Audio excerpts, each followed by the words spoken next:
રાજ્યમાં વ્યાજે પૈસા ઉઘરાણી, ખંડણી માગવી જેવા કિસ્સાઓ સતત વધી રહ્યા છે, જે ચિંતાનો વિષય છે. અને સુરત તો જાણે આનું હબ બની ગયું હોય તેમ અવારનવાર આવા કિસ્સા સામે આવતા હોય છે. ત્યારે એક હચમચાવી નાખતી ઘટના સુરતમાં બની છે.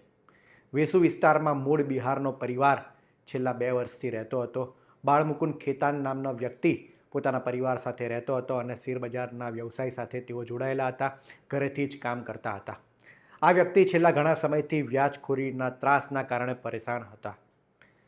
વૈભવ રૂંગટા નામના વ્યક્તિ પાસેથી તેમણે ઉછીના પૈસા લીધા હતા, જે બાબતે તેમની અવારનવાર વૈભવ રૂંગટા સાથે તકરાર થતી હતી અને વૈભવ રૂંગટા તેમને ડરાવતો હતો, ગભરાવતો હતો અને અવારનવાર પૈસાની માંગણી કરતો હતો. આ બધાથી કંટાળીને બાળમુકુંદે ઘરે જ પોતાના પરિવાર સાથે જીવન ટૂંકાવ્યું છે.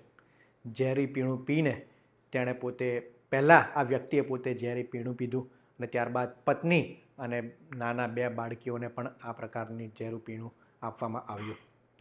જ્યારે તેમના સસરાને ઘટનાની જાણ થાય છે ત્યારે સસરા એ તુરંત દોડી આવે છે અને 108ને જાણ કરવામાં આવે છે. 108ની ટીમ ત્યાં પહોંચે છે અને ફરજ પર હાજર તબીબે બાળમુકુંદને તે ઘટના સ્થળે જ મૃત જાહેર કર્યા છે. જ્યારે તેમની પત્ની અને બાળકીઓને સારવાર અર્થે હોસ્પિટલમાં ખસેડવામાં આવ્યા હતા. પરંતુ દુઃખની વાત એ છે કે તેમની પત્ની અને મોટી બાળકીનું પણ આ ઘટનામાં મૃત્યુ નિપજ્યું છે.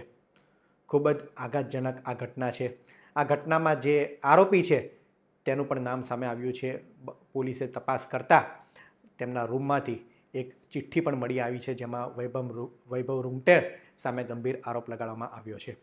આ ઘટનાની જાણ જ્યારે આરોપી વૈભવને થાય છે ત્યારે જાણે કશું બન્યું જ ના હોય તેમ તે પણ તેમના ઘરે આવે છે, તેના સસરા સાથે બેસે છે અને જેવી હોસ્પિટલ આ લોકોને લઈ જવામાં આવે છે ત્યારે તે ત્યાંથી ફરાર થઈ જાય છે.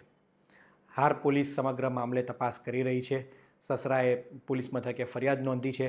પોલીસ વૈભવ રૂંગટા જેનો પર આરોપ છે તેને પોલીસ શોધી રહી છે. સર, કઈ આપઘાતનો બનાવ બન્યો છે, શું હકીકત છે? ગઈકાલે સાંજે વેસુ પોલીસ સ્ટેશનને એક જાણકારી મળી કે હેપી એલિગન્સ નામની એક બિલ્ડિંગ છે વેસુ વિસ્તારમાં. એમાં એક પરિવારે ઝેરી દવા પી અને આપઘાતનો પ્રયાસ કરેલ છે. પોલીસ સ્થાનિકે પહોંચતા બાલમુકુંદ નામના જે ખેતાન નામના વ્યક્તિ છે એ સ્થળ પર મરણ ગયેલ હતા અને 108 દ્વારા એને પુષ્ટિ કરવામાં આવેલ.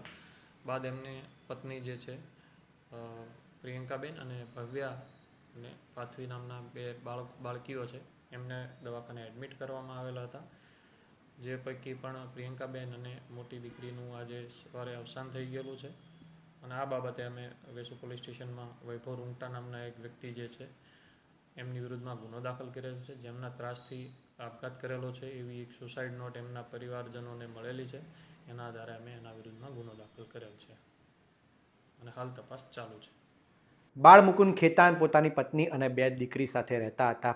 આ ઘટનામાં 3 વ્યક્તિના મોત નિપજ્યા છે. બાળમુકુંદ ખેતાન, તેની પત્ની અને મોટી દીકરીનું પણ આ ઘટનામાં મોત નિપજ્યું છે, જ્યારે નાની દીકરીનો બચાવ થયો છે. એક વ્યાજખોરીની બાબતમાં પરિવારનો સમગ્ર માળો વિખાઈ ગયો છે અને આરોપ એવા પણ છે કે વૈભવે બાળમુકુંદ પાસેથી ક્રેડિટ કાર્ડ અને તેની ગાડી પણ લઈ લીધી હતી અને તેનો ઉપયોગ વૈભવ એ મોજ શોખમાં કરતો હતો અને બિનજરૂરી ખર્ચાથી તેણે આ ક્રેડિટ કાર્ડનો પણ ઉપયોગ કર્યો હતો. ખૂબ જ દુઃખદ અને હચમચાવી નાખતી આ ઘટના છે. સુરતમાં અવારનવાર આ પ્રકારના કિસ્સા સામે આવતા હોય છે. સરકારે આ વ્યાજખોરો વિરુદ્ધ એક કડક કાર્યવાહી કરવી જોઈએ, જેના કારણે સમાજમાં એક દાખલો બેસે. ઘણા બધા લોકો વ્યાજખોરોની ચુંગાલમાં ફસાય છે અને ત્યારબાદ કોઈને નથી કહી શકતા અને શું કરવું તેમને સમજાતું નથી અને છેલ્લે આ પ્રકારનું પગલું ભરવા માટે મજબૂર બને છે.